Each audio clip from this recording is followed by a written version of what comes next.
مولوی هندوستانی گویا مکتب عالی بود. دیگران ارزش‌های دینی را حفظ کردند، اون کس دانش دینی را نشر کرد. شاگرد در دست استاد مثل مرده در دست مرده‌شو باید باشه. رسما همین طبقه را سفید کنیم. اسلام عصر میانه اصلا اسلام ادب است. برای همین اینو با نوآوری زیاد اونس نگرفتند. حضرت شیخ تلویزیون نمیدیدند، گاه دخالتی بعضی مذهب ها از بیرون میگه چنین شد. این بحثی درونی دینی هست. او قهرمان همین راه بود. بعد همین مکتوب مولوی میکر اینسولت.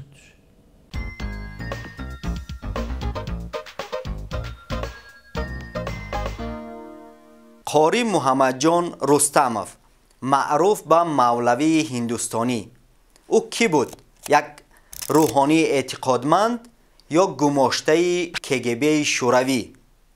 در تاجیکستان چه شناختی از این روحانی معروف دارند؟ مولوی هندوستانی در شکل دادن فضای دینی تاجیکستان شوروی چه نقشی داشت؟ مکتب و تعلیمات دینی او از دیگر مکاتب دینی زمان شوروی چه تفاوت داشت؟ و چرا یک گروه از شاگردانش علیه او مکتوب‌های پر از تحقیر و توهین نوشتند؟ سلام دوستان عزیز، به صفحه یوتیوبی فانوس خوش آمدید. امیدوارم خوب و خوش و سلامت هستید. طور پیشتر گفتیم گروه از دوستان ما حدود 10 سال پیشتر نیت داشتند که در مورد چهره‌های تاثیرگذار تاجیکستان مستندهای تهیه کنند، اما متاسفانه این ایده بعداً ناکام ماند. مؤلف این طرح دوست خوبی ما دلیر شریپوف قبلا چند ثبت آن زمان ثبت شده را در اختیار ما گذاشت و برای نشر آن در فانوس رضایت داد. پیشتر آخرین نصیحت داملا محمدی قمسنگیری را نشر کردیم، نواری که همگی چند ساعت قبل از درگذشت این روحانی نامدار ثبت شده بود و اینچنین از جریان مراسم ویدا با او گزارش میداد. بعداً یک صحبت اختصاصی با حاجی اکبر تورجانزاده، روحانی دیگری کشور، به نشر رسید که از فعالیت و زندگی مولوی هندوستانی می گفت. امروز می خواهیم بیننده صحبت عبدالله حکیم رهنما، سیاستشناس و کارشناس مسائل دینی در تاجیکستان باشید که همچنان در مورد مولوی هندوستانی میگوید. از شما دعوت میکنیم این نوار خوب را تا آخر ببینید و آن را به دوستان خوبتان توصیه بدید. انتظار نظر و اندیشه و ارائه‌تان هستیم. مولوی هندوستانی یک شخصیتی در حقیقت هم از نظر دینی و هم از نظر سیاسی و هم از نظر تاریخی بسیار نادر هست و اگر امروز در جامعه ما حالا نقش این کس را پورا درک نکردیم، این چیزی طبیعی هست، زیرا بسیار شخصیت‌هایی که حال و فکر میکنیم بزرگند در تاریخ همین گونه سرنوشت است. مثلا همین در تاریخ های امام بخاری میخواندیم که امام بخاری را چند صد سال بعد از زندگیش بعد در این نقش یک شخصیتی بزرگ اعتراف کردن، ولی البته ما قیاس نمیکنیم، ولی درباره مانندی سرنوشت. خب مولوی هندوستانی یک سرنوشت بسیار جالبی را داشت که شاید حکمت الهی در این بود، شاید ضرورت تاریخی بود که با واسطه یک نفر یک پیام بزرگ از یک دوره تاریکی گذشته به یک دوره روشنی آمد. خب اگر به طور مشخص‌تر صحبت کنیم، مولوی هندوستانی چند وظیفه بزرگی را در جامعه تاجیکستان بازی کرد. اول اینکه مکتبی عنعنوی تعلیم اسلامی در تاجیکستان در آسیای مرکزی در دوره شوروی تقریبا قطع شده بود وقتی که ما کلمه مکتب میگوییم این به معنای سلسله دانش‌هایی است که به طور منظم پیهم با روش معین آموخته میشن. مثلا بله همیشه در تاجیکستان در روسیه مرکزی به طور پنهانی تعلیم دینی ادامه داشته است. تعلیم دینی ادامه داشت ولی اون دو خصوصیت گرفته بود. یکم این که از بس که به شکل مکتبی دیگر ادامه نداشت، شکل فرگمنتالی یا لحظه‌ای گرفته بود. مثلا ما داشتیم آدمان یا شخصیتایی که این یا اون جایی علوم دینی رو خوب میدانستند. یکی تجوید خوب میدانست، یکی مثلا صرف و نحو، یکی کلام، یکی فقه. برای همین خاصیت فرگمنتالی غیر مکتبی، یعنی شخصیت دارای معلومات جامع دینی تقریبا نداشتیم.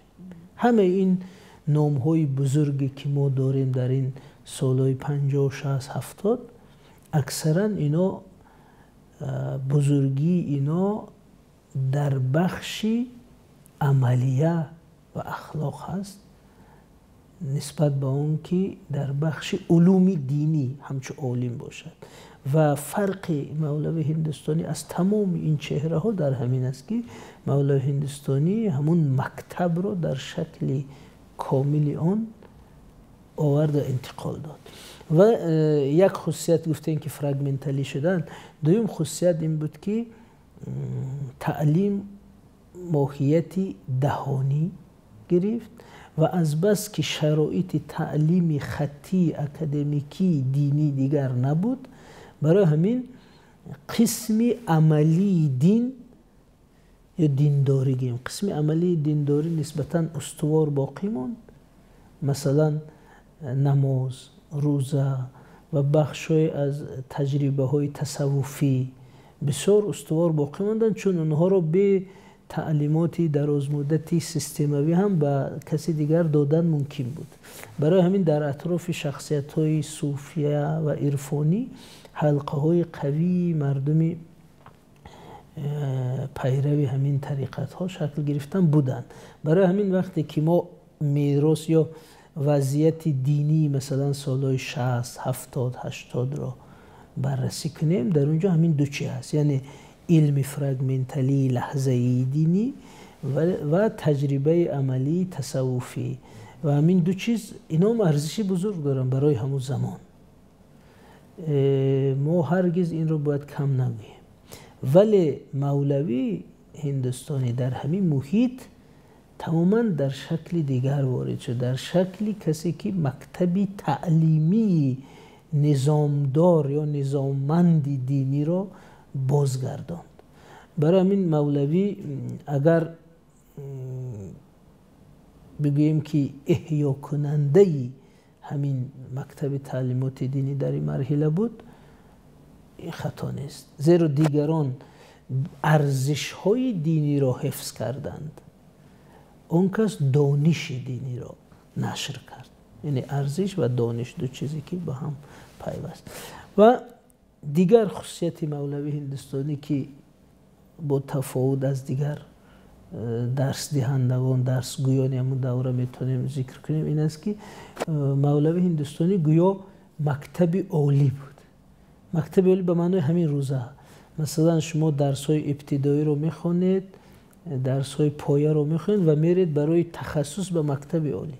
وقتی که پیش مولوی هندوستانی می آمدن شاگردا، اون کس اول یک امتحانی مختصر میکرد و میگفت که شما در نزد فلانی حاضر بکنید. یعنی درس های ابتدایی، درس هایی که با بیشتر در اونجا علم و تفکر ضرور نیست، مثلا مثل خود صرف و نحو، مثل قاعده های اولیه ضرورت دینی، مثل فقه در سطح ابتدایی، اونا رو اول دیگرها درس میدادن و مولوی کسانی رو قبول میکرد که الکی برای گرفتن درس های سطح بالایی تیار باشن و مجموعه درس های داشت که از اونا درس میداد. برای همین این دوم خصوصیتش بود، یعنی علم دینی تاجیکستان را در سالهای 80 و 70 از سطح علم های ابتدایی به سطح علم‌های عالی برد. یعنی همون گونه که در مدرسه‌های بخارا، همون گونه که در مدرسه‌های دیوبند و هندی بریتانیایی اون وقتا یعنی فوق ابتدایی علم‌های مشکل رو فرا می‌گرفتن، مولوی همین علم‌ها رو، همین سیستم رو آورد. یعنی دوباره سطح رو برداشت. این دوم. سوم خصوصیتی که مولوی به اینجا آورد این بود که مولوی به تعلیم بعضی درسایی که در نظام سنتی بخارایی جایگاهشون ضعیف شده بود رو آورد و این علم ها در حوزه تعلیمی هندوستان ضعیف نشده بودند. مثلا در اینجا بیش از همه علم حدیث، تفسیرها، عقیده و ادبیات به معنای تفسیری آن.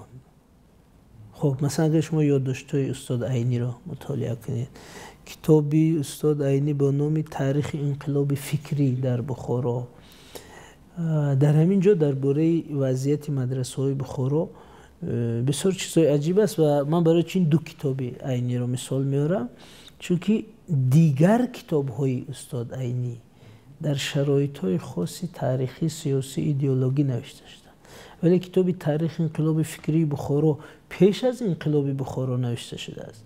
برای همین در اوج اون تأثیری زمان شوروی و ضرورت‌های احتیاط کردن نبود، اون کتاب بیشتر به واقعیت نزدیک و کتاب یادداشت‌ها در آخر عمر استاد عینی نوشته شده است که در اون وقت استاد یک حالتی آسیب ناپذیر از سیاست ایدئولوژی داشت، دیگه خیلی آزادتر. مثلا شما تصویری که از بخارا در مثلا جلادان بخارا، در داخونده و در آدینه و در بخصوص در آدینه در مرگ صدخور و در دیگه شده هست چقدر منفی هست، ولی در یادداشت‌ها بخارا اینقدر منفی نیست، چون که عینی کمتر یک بازگشت به همون واقعیت‌های همون دوره، یک بهای دیگرتری آزاد از ایدئولوژی.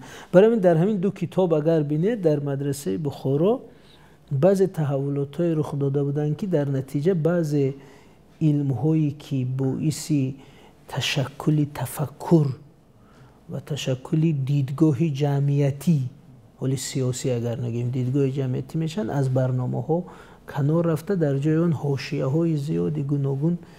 ولی استاد عینی را سبب‌هاش گوناگون میداند، یعنی گاه دخالتی بعضی مذهب‌ها از بیرون میگه چنین شد، بعضا میگه که این اراده سیاسی بود، بعضا اختلافی بین بعضی شخصیت‌های دینی و بزرگ همون دوره بود که مثلا جانبدار این یا اون کتاب یا این بودن. خب برای همین به هر حال بخارای عصری، آغاز عصر 20 نام بلند، عنوان بلند و روش بلند بود، ولی الکی دیگه در اونجا اون بعضی علم‌های معروفی که در بخارا به طور سنتی بود کمتر تدریس می‌شد. برای همین در تفکر دینی آسیای مرکزی دوره شوروی که ادامه همون مکتب بود، جایگاه همین علوم تا جای ضعیف بود و بخصوص در دوره شوروی که دیگر فقط همون تعلیم فقه به یک مشکل میسر میشد، دیگر حاجت یا حاجت نگیم امکانی تعلیم اون علم ها دیگر نبود.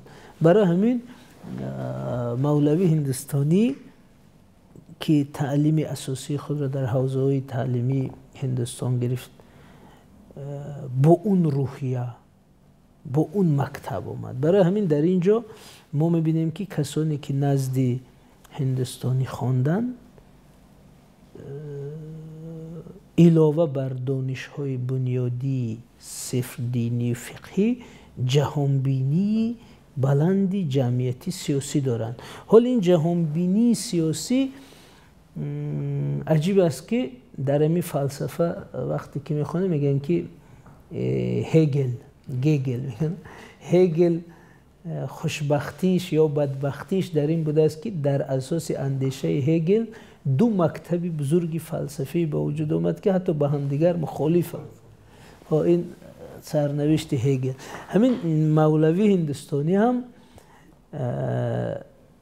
جای جالبش این است که همون افکار سیاسی، شناخت جامعه را به طور بسیار ظریف به شاگردان انتقال میداده، ولی از حلقه ایشان برداشت های کاملا گوناگون سیاسی بیرون آمده. تجربه زندگیش نیز از علمای دیگر خیلی جدیتر و سفت‌تر بود، زیرا که مثلا اول اینکه هندوستانی دوره جوانی خود را در روسیه گذراند، یعنی ترکستانی روسیه، مثلا ساکن امارات بخارا نبودن.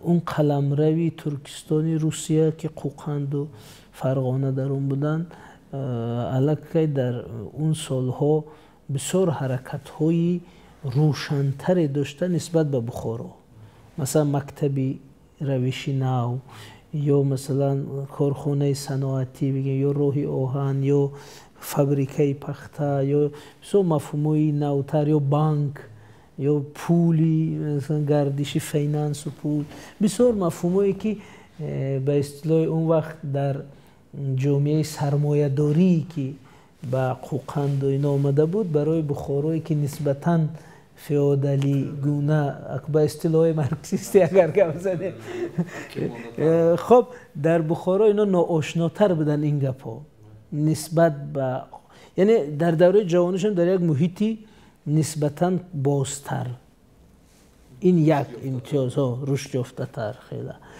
دوم اینکه در دوره تحصیل مهاجرت خارجی، سفر خارجی که سالها در افغانستان هم در همین سالها یک مرکزی جوشش افکار و اندیشه بود. مثلا شما ببینید که از همین سید جمال الدین افغانی و این مجله ها، روزنامه ها و اولین نشریه ها و خبرنامه های جدیدان البته مفهومی آسیای مرکزی است، ولی حرکت های جدید که ما میگفتن نهضت های فکری در افغانستان بسیار فعال بودن. ولی ما مولوی هندوستانی میگیم تا حد مولوی افغانستانی هم هست، چون که یک سالهای جوانی که در افغانستان میگذره. برای همین در او جا هم حرکت ها در جامعه، ولی ما نمیگیم اعضای یک اون حرکتی بود، ولی یک آدمی آگاه در اون جامعه زندگی کرده، بسیار چیزها را دیده بود. ولی چیزایی که مثلا علمایی که در تاجیکستان در دوره شوروی تولد شدن و بزرگ شدن و تعلیم گرفتن، این چیزهای تصور هم نمیکردن. مولوی مکتبی یا محیط افغانستان فرا گرفت. بعدا هندوستان اون وقت دوره جوشش افکار استقلال طلبی و ضد استعماری را میگذراند. مثلا اونجا دو چیزی بزرگی که مولوی هندوستانی تجربه کرد برای علمای دیگر امکان پذیر نبود. یکی این که در هندوستان حرکتی در هندی مسلمان نشین، قسمت مسلمان نشین، حرکت آزادی خواهی استقلال طلبی بسیار وسیع بود و همین حرکت بسیار عملهای دیگر رو هم شرح میداد و مشروع میکرد، چون که مثلا با نام استقلال خواهی دیگر یک جرأتی بزرگ در اون جامعه ها بود. این دوم این که مولوی هندوستانی روندی تجدید یا نوآوری یا تجدید افکار دینی رو در او جدید، یعنی اون دوره‌ای که مثلا همون دوره مثلا بعد اقبال و بعد مودودی، اون دوره‌ای که بسیار افکاری نوآورانه احیاگرانه در اوجا بود، همین چیز رو مولوی در اوجا تجربه کرد. در همین زمان در وطن او همه چی نو شد، ولی فرقش در چی است؟ مثلا آسیای مرکزی هم نو شد، ولی اون نوی که نوی شوروی آمد به جای اون سنت دینی. ولی نوسازی که در هند و پاکستان اون وقت شد، این نوسازی در درون فکر دینی بود. یعنی به عوض بیرون آمدن از فکر دینی و به جای اون گذاشتن به تجدید مثلا بولشویکی نبود. اینجا دا تغییرات در عوضی از بین بردن یک فکر و نشاندن یک مکتب دیگه به وجود آمد و ظاهر این گویا خیلی تجدیدتر است، ولی در اونجا تجدید با حفظ ریشه که مثلا تجدید فکر اسلامی، مثلا اونجا بودن مثلا اون ایده بزرگی سید جمال الدین که هر عیب که هست در مسلمانی ماست، اونو یعنی همین شکل دینداری رو تجدید کرده به اصل دین نزدیکتر کرده. یعنی فرق این دو تجدید در همینه. برای همین اون نوعی تجدید رو وای گذرون، وگرنه دوملوهای اینجا هم مثلا در محیط کاملا جدید غلطیدن، ولی این محیط از بس که ضدی در ضدیت با این محیط قرار داشتن، اونا همین نوآوری رو در خود نگذراندن. مثلا حتی ما در تمام یک مثال میگن در تمام همین علماهای اسلامی که داریم، مثلا ما یک چیزا میشنیم که مثلا حضرت شیخ تلویزیون نمیدیدند یا روزنامه های نمیخوندند یا مثلا رادیو خیلی میگفتن، لیکن مولوی هندوستانی برعکس این تمامی گازیت ها دا ابونه بوده، حتی گازیت پراود و همین دا ابونه بوده که همین میآوردن خونش میخوند.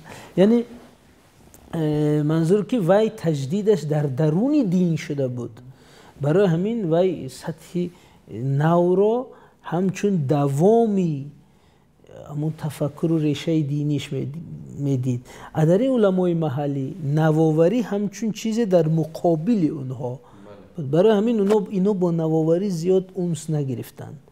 اینا مثلا تا آخر همین کوشش کردن که همین تکمه نکنن در مثلا پیراهنشون یا همین شلوار پوشن، در همین چیزای قدر دقت کردن که چون که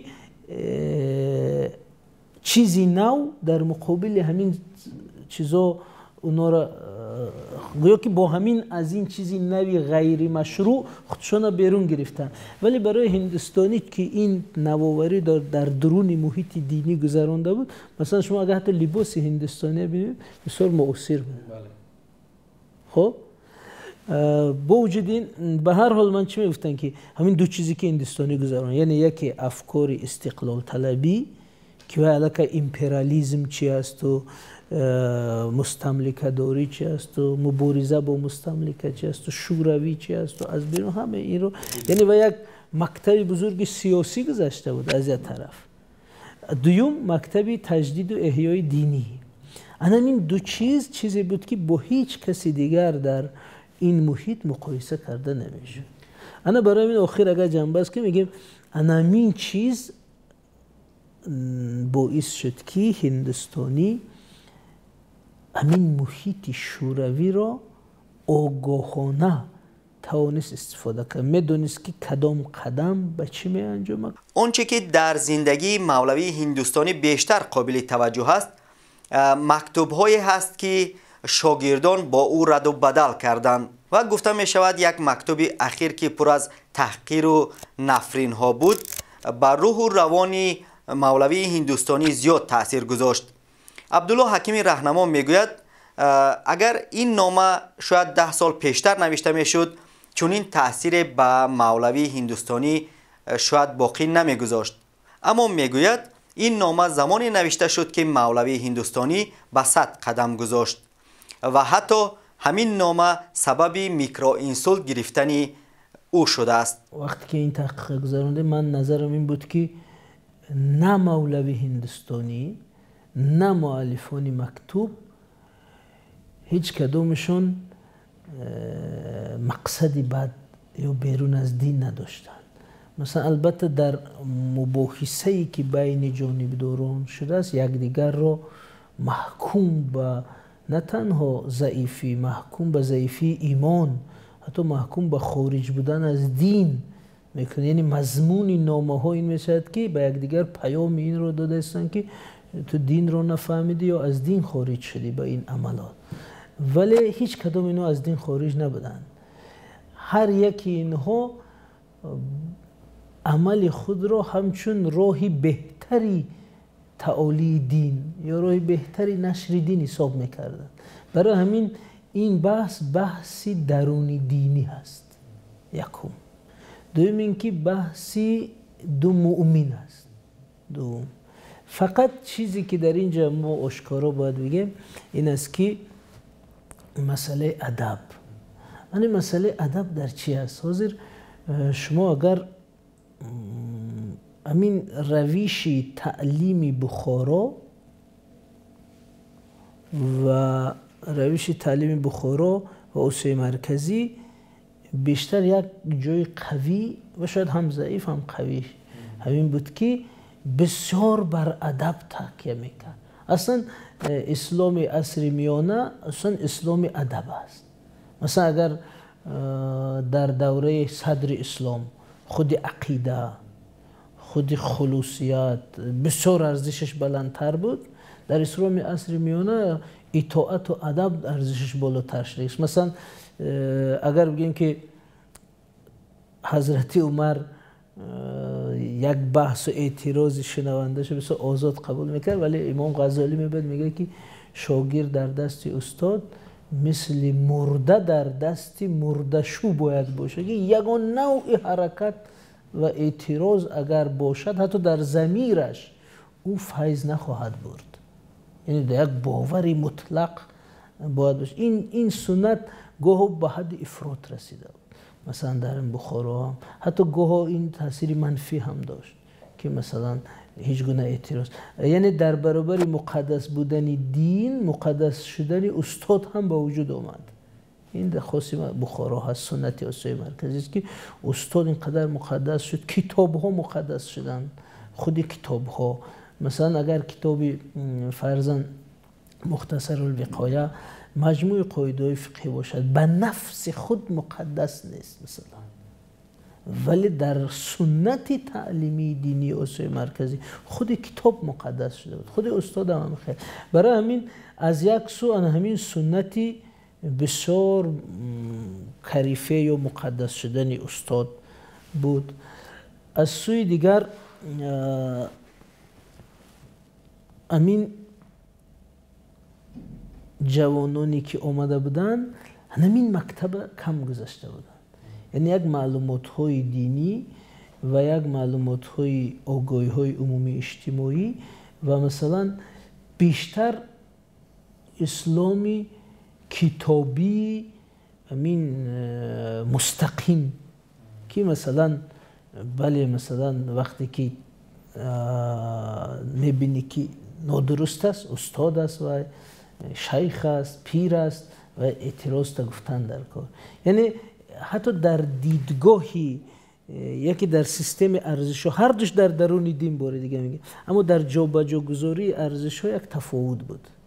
یک تفاوت مثلا اگر شما مجموعه سخنرانی ها نطق ها برآمد هایی که در سالهای بین 80 مثلا 80 85 بخصوص 85 95 یا 92 گیم وقتی جنگ 85 92 رو اگر بگیریم حرکتی ها شما امروز اگر گوش کنید حتی بسیار خشین بسیار بی‌آدابانه بسیار بگیم به معنای جسورانه به معنای حتی منفیش که مثلا همین به هیچ چیز آشتی بسیار حالی ما نام نمیگذاریم مثلا بگیم این اصولی کدام مکتب است. مولوی هندوستانی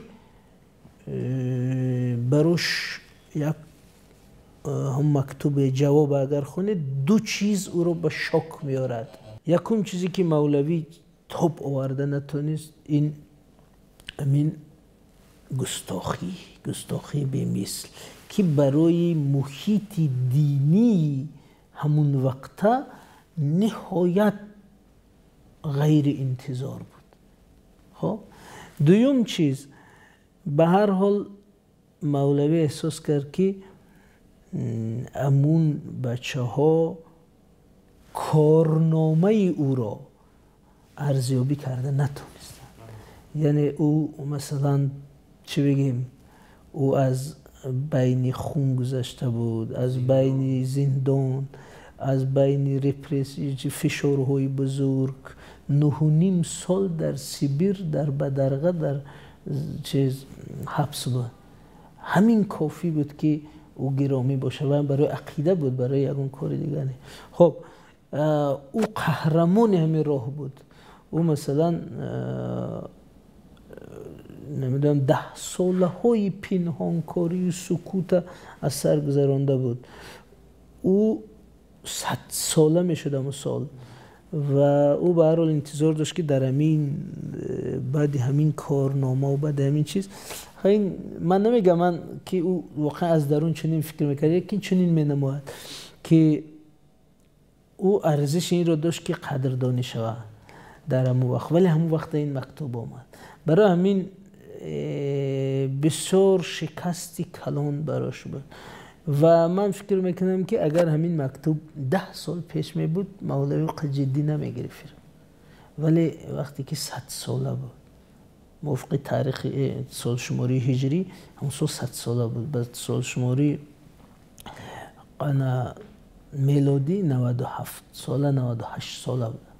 یعنی در این سن 100 سالگی همین مکتوب گرفت و به هر حال پیری هم یه حالت فیزیکی هست که مثلا دوباره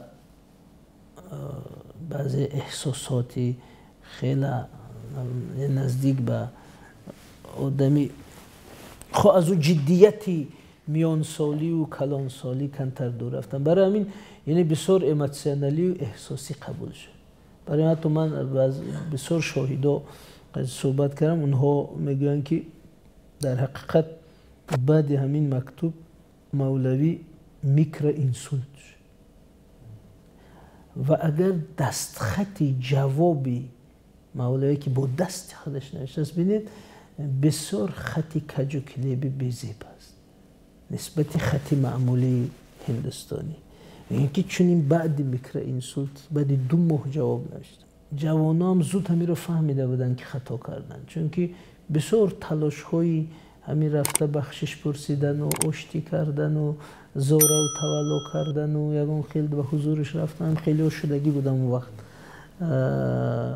برای همین البته حاضر نام و فامیلیای کسی که او رو نوشت این یک بحث دیگه است که ولی تا حالی که این مردم به هر حال این نسل ما و نسل موجوده است را نمیگوییم بسیار، ولی به هر حال گروهی یا تیپ فکری که این کار کرده بود مشخص است، اینجاش مشخص است. برای همین من همین فکر میکنم که اینجا این مسئله ادب مسئله 2 دیدگاه بود. مثلا همین حاضرم بعضی جوانایی که مثلا در دیگر کشورها در دیگر محیط ها میخوانن، مثلا بعضی بزرگای دینی را بسیار گستاخانه نقد میکنن، برای مردم محلی ما این بسیار حیرت آور است. نه اونا حتی نمیفهمن که کدام این درست میگوید، فقط همین رو میدونن که خیلی در برابر حضرت دومولو فلانی چنین گستاخانه گپ زد و همین جوانا بیشتر از همین ناحیه خطا کردن. حالا ما حکمی درونی و مکتوب یا بحث دیگه است که واقعا در نسبت هندوستانی گفتنی و کارو و گپا درست نبود و بعضی همکاری هایی که هندوستانی با نظام شوروی داشته یکی از نقطهای اساسیشون و بین هندوستانی تدبیرش همین بوده است که در همکاری با همین نظام امکانی رشد همین مکتب دینی را حفظ کنند.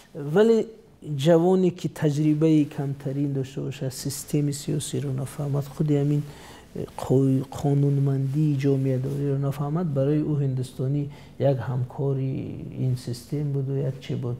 برای همین هندوستانی مشکلش چی بود؟ نمیتونست بگوید که چی کار میکند وگرنه از او کار محروم میشد. ولی اگر نمیگفت او شاگرد جوان با گمان خود او رو محکوم کردن.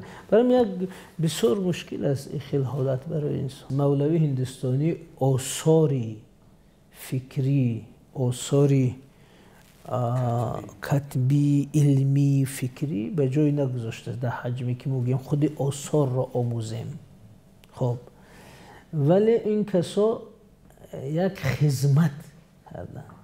خدمت مثلا بسیار آدما با آثارشان بزرگن، بسیار آدما با خدمتشان. برای همین ما میتونیم مولوی هندوستان رو از همین زاویه آموزیم، از همین زاویه که مثلا نقش او چی بود. و من فکر میکنم که در همین کشورهای مثلا در روسیه با یک رویخط بزرگی چند صد هزار نام، تمامی کسانی که در همین دوره رپرسیا شدن، زیر فشار و تعقیب شدن، کشته شدن، بدرقه شدن، سفید کرده شدن. خب باید همین کسا از جمله هندوستانی برای او هیچ اهمیتی نداره دیگر، ولی برای ما، برای که همین درک کردیم که همین چه خدمت کردن، باید ما یک رسما همین طبقه را سفید کنیم. هزاران کس مثل هندوستانی داشته، ما یک طبقه نابود شد. مثلا در اون کتاب اگر بزنید زیر عنوان مولا یا روحانی، تمامی طبقه تحصیل کرده جامعه نابود کرده شده است. برای همین یا نیاز به یک احیای، اون احیا برای ما درک است، یعنی یک احیای نام و مقامشون دارند و این چیز باید شود. دیگر اینکه مثلا ما در تاریخ معاصر خود را، ما یک مشکلی که از دوره سویتی میراث گرفتیم، ما تاریخ را همچون تاریخ شاهان میآموزیم. مثلا ما میگیم که دوره ساسانیان، دوره سامانیان، دوره غزنویان، دوره قراخانیان گویا که آدمان نیستن. در تاریخ ما انسان نیست، تقریبا همین شاه‌ها هستن و خاندان‌ها. ولی تاریخ انسان هاست. وقتی ما تاریخ خود را و تاریخ معاصر ما رو می نویسیم، مثلا فقط کاتبای اولی سکه، قهرمانایی که در همین جامعه تاریخ رو ساختن، سهم گذاشتن، اینا رو هم باید بینیم. در همین نگاهی به تاریخ، هندوستانی یک شخص تاریخی است. شخص تاریخی فقط نیست که شخص اولی همون جامعه در همون روز باشد. هنگام نوشتن تاریخ تاجیکستان در سالهای مثلا 10 ساله 80 و 90 به هندوستانی هم یک جای خالی میشه. برای این باید نوشته شود. در سیمای هندوستانی میبینیم که ارزش ایمانی فراتر از همه ارزش و انسان پیوست کرده است. برای همین این هم یک ذخیره وحدت، مرزی ملی و قومی در مناسبت ها نگذاشتن. این خیلی مهم است. این بسیار مهم است که مثلا اصلا شاگردانشون مثلا تاجیکای کوهستان، تاجیکایی که حتی مثلا میگفتیم اگر از وادی میبودن و کمی آمیزش میداشتن، تاجیکان کوهستان که حتی یک کلمه ازبکی رو نشنیدن آمده در نزد او عالم شدن. برای همین این خیلی یک جای زیبای کارنامه هندوستانی است که همین فراتر از این اندیشه های محلی یا قومی یا اتنیکی بوده است. بسیار مهم بود این.